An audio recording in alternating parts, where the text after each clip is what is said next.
Assalamualaikum warahmatullahi wabarakatuh. Kembali saya dari Pri Channel, profesionalisme, regulatif, idealisme, edukatif akan memberikan pemahaman, akan memberikan edukasi kaitan dengan tindak pidana yang sekarang banyak diperbincangkan di Situbondo, dugaan penipuan arisan, bahwa kejahatan yang disebut dengan tindak pidana itu memang akan terus terjadi sesuai dengan perkembangan zaman. Bahkan bisa dikatakan bahwa perkembangan kejahatan itu lebih cepat daripada perkembangan aturan hukum itu sendiri. Sehingga dapat disimpulkan bahwa di mana ada masyarakat, di situ pasti ada kejahatan. Dan kejahatan tertentu itu pasti selalu berulang-ulang, terutama tindak pidana umum.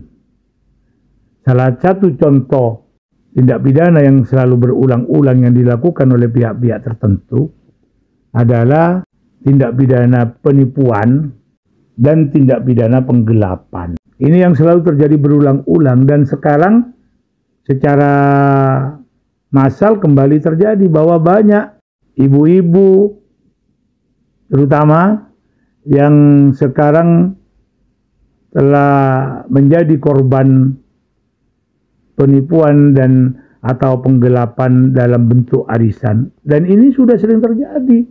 Saya akan sampaikan secara hukum bagaimana sih kaitan dengan apa yang telah terjadi yang diduga adalah merupakan tindak pidana penipuan dan penggelapan ini.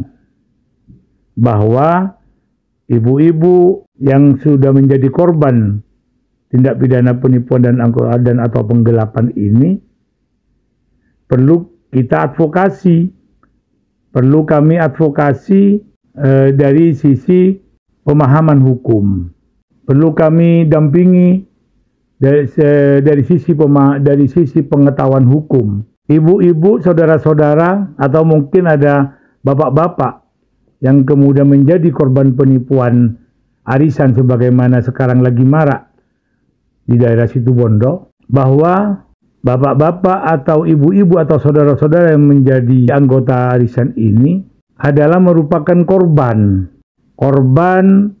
dari dugaan tindak pidana penipuan dan penggelapan jenis arisan.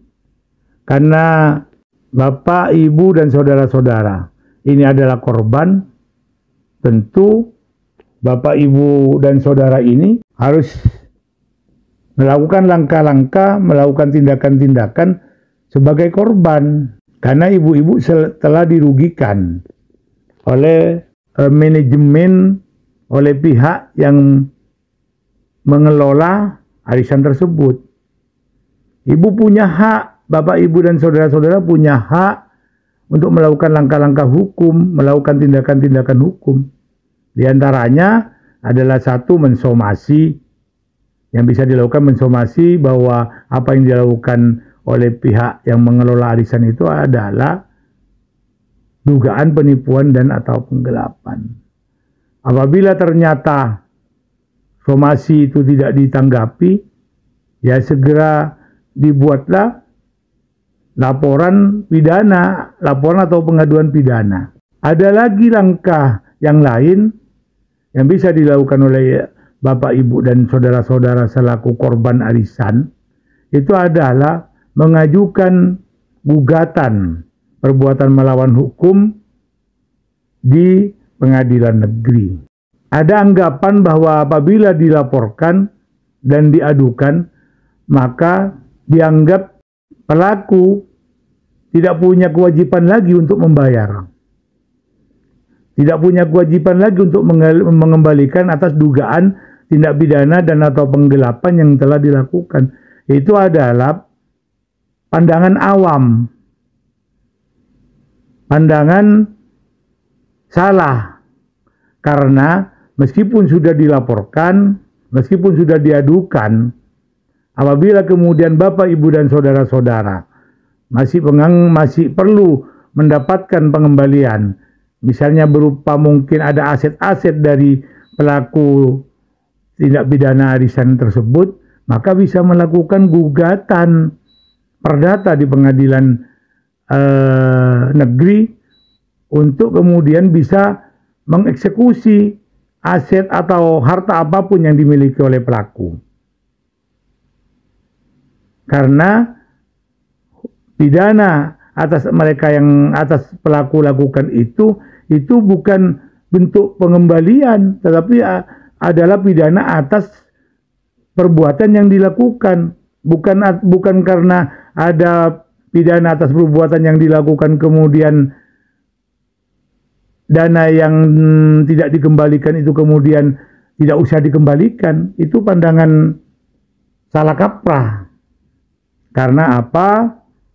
Karena apa yang dilakukan oleh pihak yang mengelola arisan tersebut yang kemudian menyebabkan adanya kerugian kepada Bapak, Ibu, dan Saudara selaku anggota arisan, itulah bertentangan dengan apa yang telah diatur di dalam pasal 372 KUHP, yaitu barang siapa dengan sengaja dan melawan hukum memiliki barang sesuatu yang seluruhnya atau sebagian adalah kepunyaan orang lain, tetapi yang ada dalam kekuasaannya bukan karena kejahatan, diancam karena penggelapan dengan pidana penjara paling lama 4 tahun atau pidana denda paling banyak Rp900.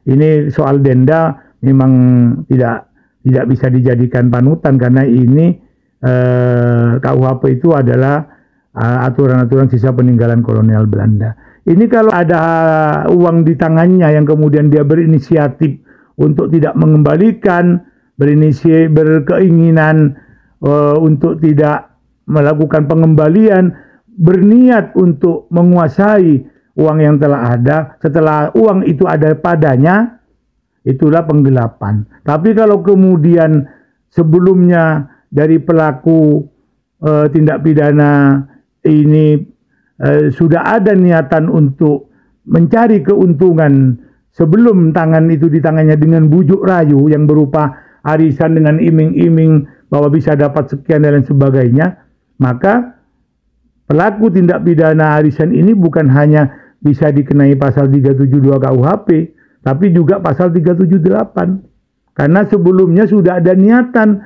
untuk menguasai uang dari para anggota arisan itu, yang dari awal sudah diniatin dengan membujuk rayu, dengan